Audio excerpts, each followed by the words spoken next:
Always, you have been told that work is a curse and labor a misfortune. But I say to you that when you work, you fulfill a part of the earth's furthest dream, assigned to you when the dream was born. And in keeping yourself with labor, you are in truth loving life. And to love life through labor is to be intimate with life's inmost secret. You've been told also that life is darkness, and in your weariness you echo what was said by the weary. But I say that life is indeed darkness, save when there is urge, and all urge is blind save when there is knowledge, and all knowledge is vain save when there is work, and all work is empty save when there is love. And when you work with love, you bind yourself to yourself, and to one another, and to God. And what is it to work with love? It is to weave the cloth with threads drawn from your heart, even as if your beloved were to wear that cloth. It is to build a house with affection, even as if your beloved were to dwell in that house. It is to sow seeds with tenderness and reap the harvest with joy, even as if your beloved were to eat the fruit. It is to charge all things you fashion with a breath of your own spirit, and to know that all the blessed dead are standing about you and watching. Work is love made visible. Hello, Reverend Amani Malaika here. Thank you so much for your support of the work we've been doing. Text to Give is a simple way to support what we're doing, transforming lives and communities. Be love in action. Hello, I'm Jane Midgley, ministerial intern at the Albuquerque Center for Spiritual Living. This month, we're delving into how to bring spirituality into our practical everyday lives. And this week, we're looking into work and vocation. I am thrilled to be able to talk about this with Tony Quintana. Tony is a multi-talented member of our community, and I just want to welcome him right now. Tony, hi. Hi, Jane. Thank you for having me. I'm excited to have this conversation. I know, it's really great to see you and to be back together again. So you are on quite an adventure. What's going on with that? And tell me more about it. Yeah, so myself, along with Mickey, my wife, and our two kids, we're living full-time in our RV and traveling. We've been exploring the West Coast. It's something that we've been wanting to do for such a long time and couldn't get it together. The stars didn't align until now. So, we hit the road in May and we're currently on the road and just starting to make our way back toward New Mexico now. Well, Tony, I was so excited to talk to you about work, and because I know a couple of years ago, you made a work transition and you handled it with so much grace and faith in yourself. So can you take me back there and tell me what was going on when you started to get that inner sense that you wanted to change? What was going on for you and how did that feel? I had this calling to do something different, and I wanted my work to be more in line with my lifestyle, my values. I just felt like I needed a change for those reasons. And, now that I'm looking back on it, I think I also knew, or I felt that I just, that I wasn't the right person to do what I was doing. And how did that feel when you got that awareness? I don't know. That's a really good question. I think it felt like I was motivated for a change. I felt very motivated and just passionate, and actually quite certain that this was coming. Yeah. There was something on my horizon. I just knew. I didn't know what it was or what it looked like, but I knew that change was certainly on the horizon for me. Yeah, so that's great, that inner sense that change is happening, and it's always happening from the inside out, and then you start to get those glimmers. So how did you catch the vision of what you were going toward, or how to take those next steps to live into the change?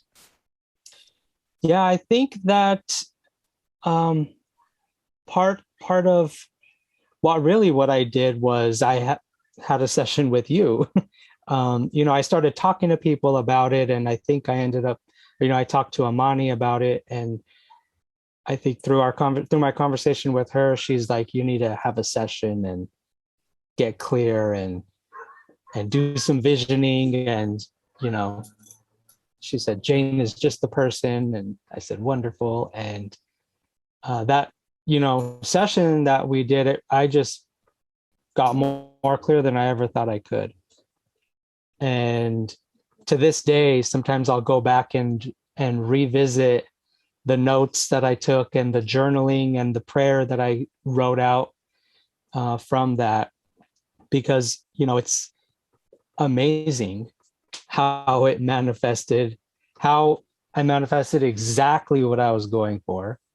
And it's a good reminder to me that I can manifest anything else.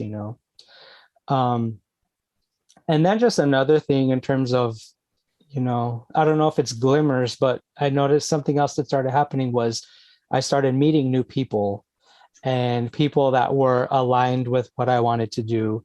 And, opportunities arose for volunteering and getting involved with different things that aligned with what I wanted to do. And, I didn't know at the time, but it was helping me prepare. I thought I was just going with the flow, and I was, but, inadvertently I was building my resume Yeah. for exactly what I was trying to manifest. It was just falling into place organically. Yes. And so you, though, had to go with those inner prompts for change, and you had to be willing to step into that vision that was taking place. And that's where you were so, amazing in how you approached it, because there has to be that willingness. But once you catch the vision, like you experienced, the universe is going to meet you and provide those next steps as long as you're willing. And so it sounds like you really were. And the getting clear on, what do you want to experience? What is that almost like that energetic essence is what I felt like you did. You caught the wave of it energetically. Mm-hmm. So that's wonderful. So now that you're in your new lifestyle and your new work, what can you tell me about how that's going? Any details you want to share about it, or but you're fully living it now. Yeah, I just I continue to see that it is what I wanted, or what I was going for. I When I first started, I'll tell you, I kept waiting for the other shoe to drop, like it can't be exactly what I wanted. There's it, it's Yeah. too good to be true. There's something going to happen, or you know what I mean? And just I continue to be proven wrong, which is a good thing. So where's that leading you right now? Lots of places. So, and one thing is, this is what I was going to say earlier, was that, this dream of living on the road and living in the RV, and I had no idea what that was going to look like, how it was going to unfold. And that was even more like, seemed like more out there than manifesting a new job, Right. And little did I know that they would come together eventually, because now I have the opportunity to be remote, Yeah. in this job. I don't know if it's long-term or full-time, or what that's going to look like in the future, but just trusting that there's going to be continued opportunities for me to explore and do the things I want to do. Right. Is there anything you want to share about the job that you're doing and why you love it? Yeah, sure. So I'm, and basically I'll just say, so I've become really passionate about promoting plant-based eating. I'm just really invested in it for lots of reasons. I started my career as a health educator because I wanted to share that information with people. I had very concerning health in my early 20s. High blood pressure. I had lots of health conditions that were related to my lifestyle, the way I ate and exercised or didn't exercise, and all of those things. And through my own research and education, I turned my health completely around. And so I wanted to share that information and empower other people through that. Through the course of that, I started to find different niches within health education and ultimately landed on plant-based eating because I'm passionate about a lot of other things. Social justice comes into play. Yeah. And public health is a big concern, and just concern for all living beings, including the animals that we share the earth with. And I found that, like, while plant-based eating relates to everything that I'm passionate about, it's kind of just the Venn diagram of everything that I care about, and in the middle, plant-based eating could impact all the things, right? So that's what I like to focus on and what I'm really interested in, and what gets me really excited, because I'm a foodie. I love to eat. I love to cook. I love to share meals with people. I love all of our traditional foods, which happen to be plant-based. We cook with corn and green chili and Yes. squash and beans, the three sisters. And it's just like, it's all just coming together, and I just get so excited about it. And so I realized that's what I want to do. And so you can imagine my excitement when I saw a job posting for a plant-based eating program manager, which is what I am right now. And literally was like, okay. And a lot of people that knew me, personally and professionally, said, did you write the grant for this job? Like, did you write this job description for you? Because it sounds like it was written specifically for you. And I said, no, I didn't. I prayed about it, but that's as far as it went. So, yeah. So the universe, spirit, God, whatever you want to call it or we want to call it, absolutely has the power to deliver things in the most magical ways, putting circumstances together that we couldn't imagine or do on our own if we were trying to control it. And so that's why I'm saying you handled it so beautifully by staying open, but getting the essences of it, and you knew the middle of that Venn diagram. And so what a beautiful, beautiful manifestation, Tony. And it's like, yes, we can all have what we want, right? Yeah, definitely. And, one more piece of that is just that I realized too, I went about this process a little bit different than I normally would have, because another part of what I got clear on is that I want a job where I don't have to check any parts of myself at the door. Yes. I want to be accepted in my work life for who I am personally. And, that was an important piece for me. So I had to trust and stay grounded in that and say, normally when you go for a job interview, it's like a sales pitch. So you present, I would present professional Tony, who's different than personal Tony, right? Yeah. But this time I said, you know what, I'm going in as personal Tony. I love that. And just sharing myself, So for example, normally I would wear long sleeves and cover my tattoos and keep those covered up until the right time to just, struggles comes up, or I wouldn't talk about certain things.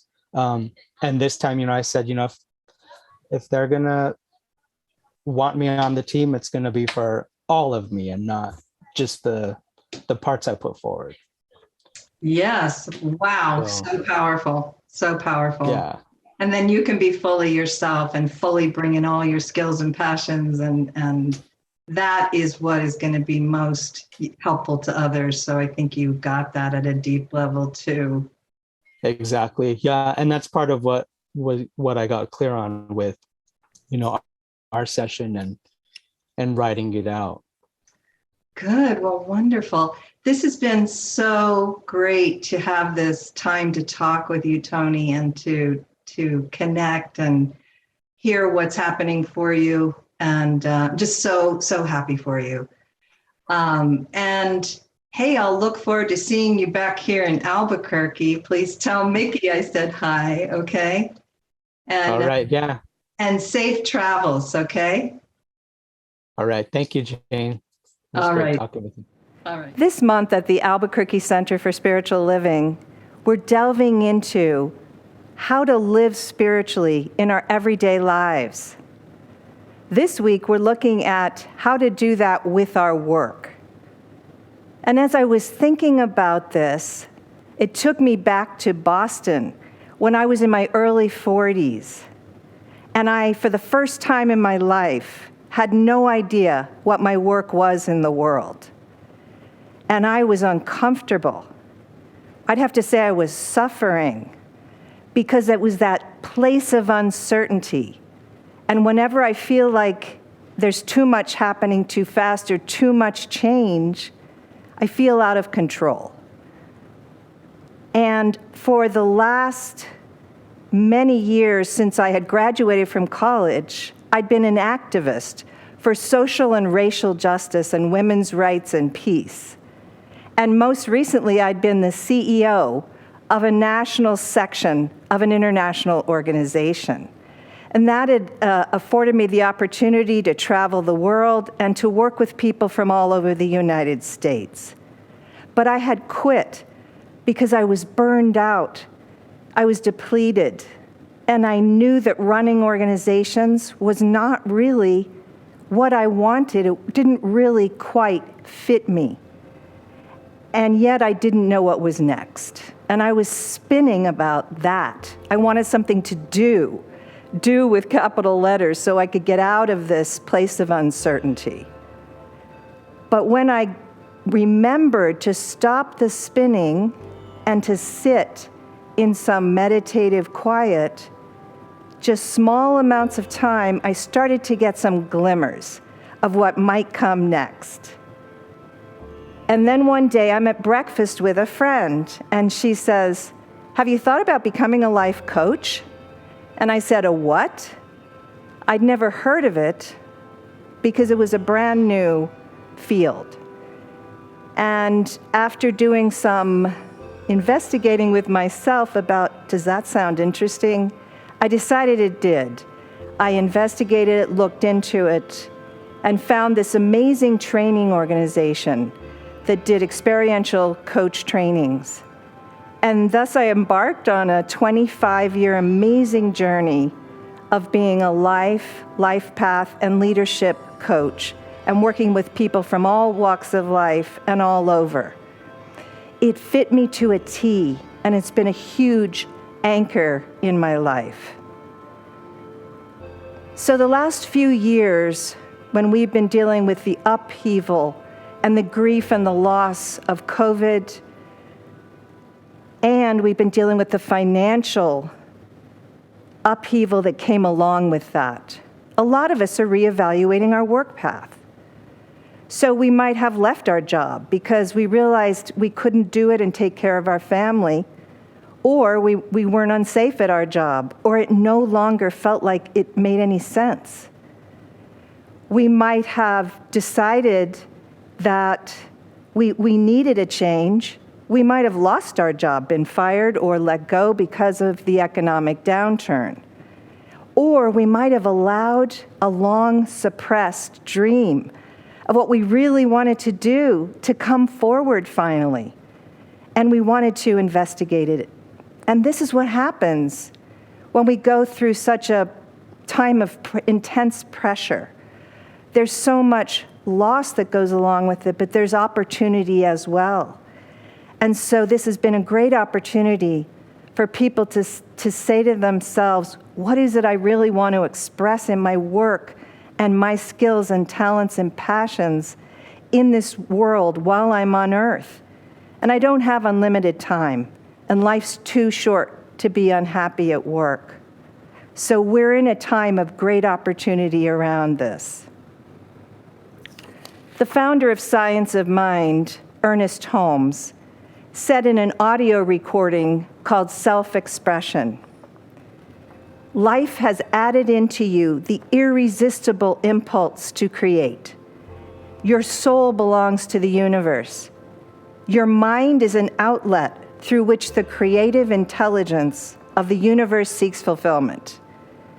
This is your starting point for investigating the meaning of the impulses, longings, and desires which accompany you through life. There is a pattern of your being, or a real spirit of you, that is eternal, indestructible, and changeless." So that's a great reminder from Ernest Holmes that we have this unique pattern of each of us, a true spirit of us that is longing to be expressed.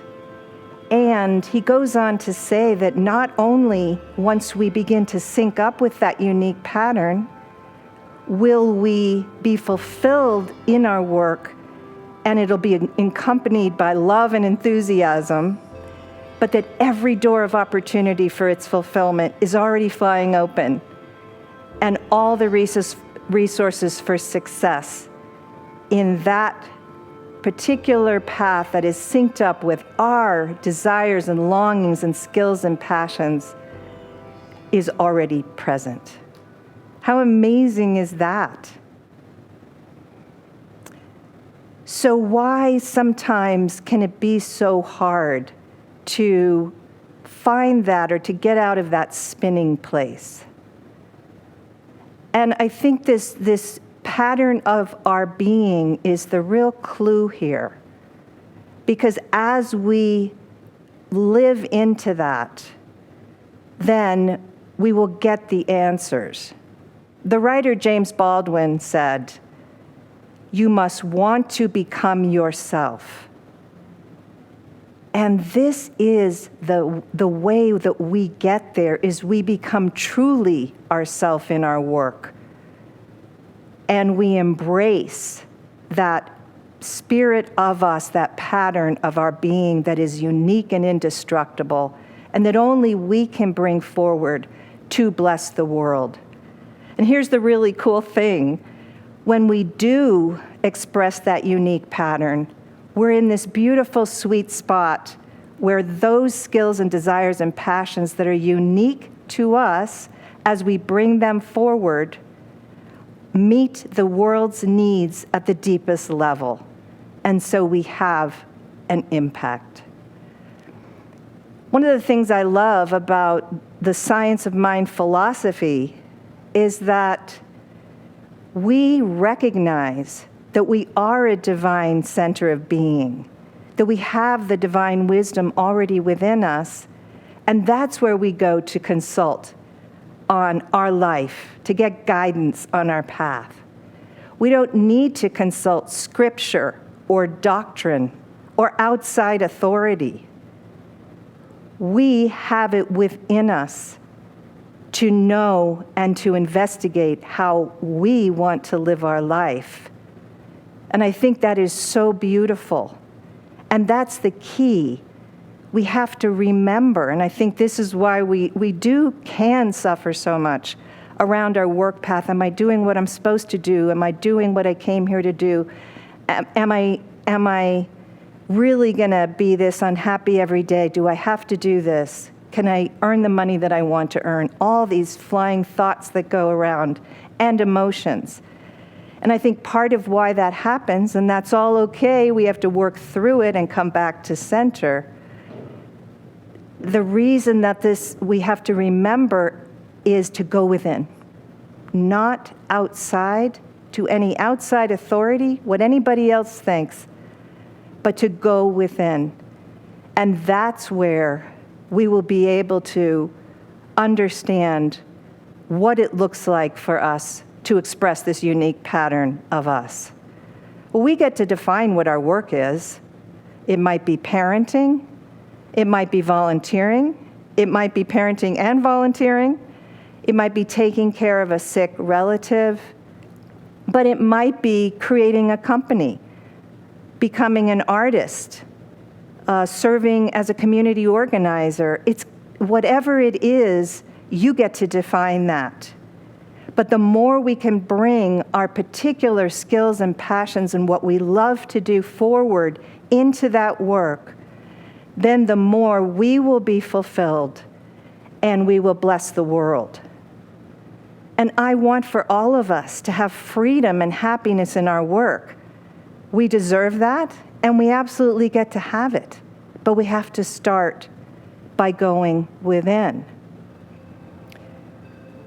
So another key that we need to remember is that love is essential to this whole process. So do we love ourselves enough to accept what our unique skills, passions, desires, and that particular pattern of ours is? We have to embrace it, so we have to accept what it is. And it might not be what other people thought our path would be, but once again, we don't go from that outside authority, we go within. And that's where we get the guidance for what it is, but we must bring love to it. So it starts with self-love, embracing who we really are, as James Baldwin said. And then it involves loving everyone we connect with in our work, whatever that work is, and wherever we are in that work. So we may be feeling like, oh, I really need a change, or I'm not sure about this, or I'm in conflict with my colleagues, or whatever it might be in the moment. We need to show up as much as we can as love, using that love to begin to change how we're being in it. And then wherever we are, we're going to up-level the workplace, whatever that is for us, and it's more likely we'll get clues and inspirations and glimmers about what our next step on our path is, which may be taking a step right where you are, embarking on something new, or just allowing it gradually to come forth, what your next expression is. And this is how we transform lives and transform communities. We show up as love at our workplaces. We show up as love in action at work. And this concept of being love at our work, no matter where we are with it, and loving up everybody who's around us and everyone we serve through that work, gets to this concept of devotion, the devotion of work. So devotion is something that you bring love and enthusiasm to, that is really important, has high value to you, that you recognize is very, very key. And you also bring faith and dedication to it. And so bringing that sense of devotion into our work and understanding that as we become devoted to it, wherever we are in our journey, whatever's going on, bring more value into our work, whatever we're doing, every day, then we are living into creating that better world right where we are. And we have to ask ourselves, what are we really devoted to, right? Are we devoted to our fears, our spinning mind about it, our concerns, our unhappiness, or accepting it? Or are we devoted to keeping that deep flame of us, that spirit in us, alive, so that we can serve at a higher level wherever we are, but also so we'll be able to see what our next steps are, so we can make our most powerful contribution. So in 1993, Garon Davis wrote a hymn called Standing on Holy Ground. And this was to consecrate a sanctuary of a church that his father was pastor at. And part of it goes like this. We are standing in God's presence. We are standing, standing, standing in God's presence. Yes, we are standing in God's presence on holy ground. We're on holy ground. And this beautiful hymn brings us back to this, ties up with this idea of devotion. So holy ground is not just for a sanctuary in a church. Holy ground is wherever we are, because we are one creation. We are one divine connection with each other. That oneness is real. And so the holy ground, God's holy ground, is everywhere. And so it's at work. And if we begin to treat our work with devotion and our workplace as holy ground as much as we can, and when we get off of that, we can come back to center and show up to the greatest degree possible that way. The way that our workplaces become holy ground is it comes through us. That's the only way it can come. And as we do this once again, lives are transformed. And this is even on Zoom. That's where a lot of our workplaces are now. That's my workplace right now. And I have people say to me, I hate Zoom. You can't connect with people. It's not real. No, it's holy ground. But that has to come from us. And as we're devoted to that understanding, that will make a huge difference. The other thing we have to ask ourselves is, are we devoted to results? Are we devoted to what someone thinks is the way that we need to deliver our work? Are we devoted to our fears about our work path?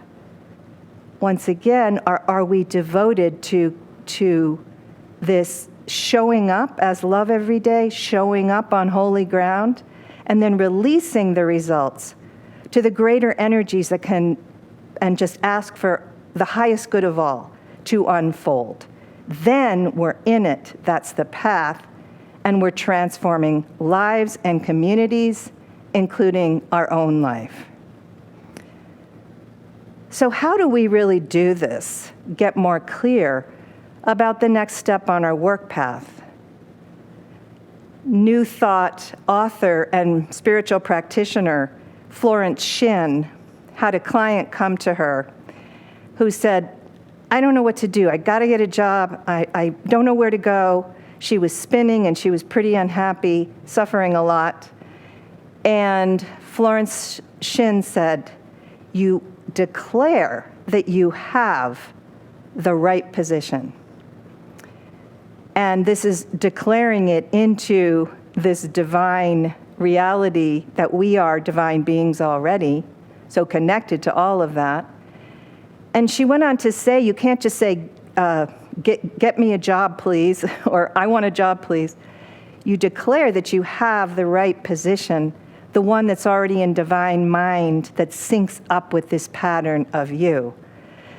And her client came back a while later, a couple of days later, and said, okay, I have some thoughts about opportunities, but I don't know which way to go.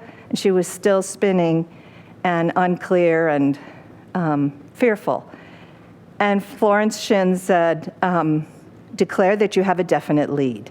So she said, I have a definite lead toward my right position.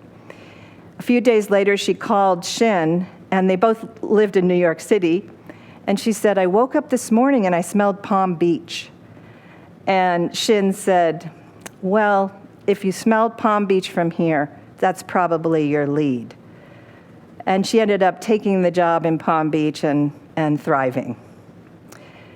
So these glimmers, these inspirations, these sparks, like my friend mentioning life coaching, can come from anywhere and in any way, but it starts with us being clear within ourselves, tapping into that divine wisdom, starting within.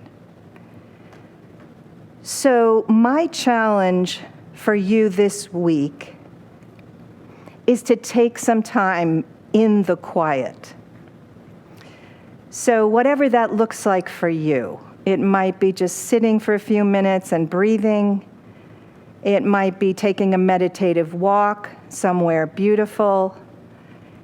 It might be listening to some quiet music, but just slowing down and getting quiet enough to go within and investigate. What are those longings of my heart around my work expression?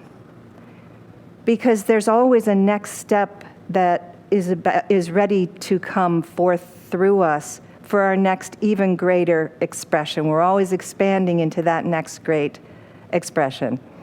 So investigate what that is. And it doesn't necessarily mean that any big change has to happen, but there's usually something that is coming forth in this next phase of each of our lives that wants to be expressed. So begin to tap into what that is.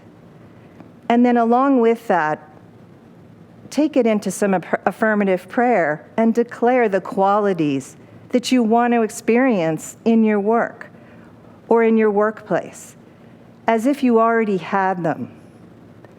I experience freedom and happiness, joy and fulfillment and love every day in my work. And you will absolutely begin to live into that. So do this a couple times this week and do that investigation and see what's happening. So I know that we have got this. We can go within, we can consult that inner guidance, that inner authority, and get those clues and beautiful unfoldment that is already happening, and catch that, live into it, and that's how the world has changed for the better, and so are we. So let's anchor this in prayer. As I know there is only one life, I know that this one life, this presence, this God presence is absolutely always completely and thoroughly present, and so it is right now, right here. And as I know that, I am knowing that all the creative intelligence of that is present as well, all the possibilities. And as I know that, I revel in that. I love being in that place of the possibilities that are open, the creative openness, the incredible beauty and truth of the unfoldment of me as I truly am, my pattern of being in the world. And as I know that this is so beautiful and I'm blessing it and declaring it good right now, I know that is the truth for every single person. And I know it is the truth that is happening right now in the lives of each person who's hearing this. And I am knowing that as this awareness expands of the divine nature of this moment and every moment, and that the presence is always present, that all the doors of opportunity for every fulfillment of the desires and longings and passions of each person are already open.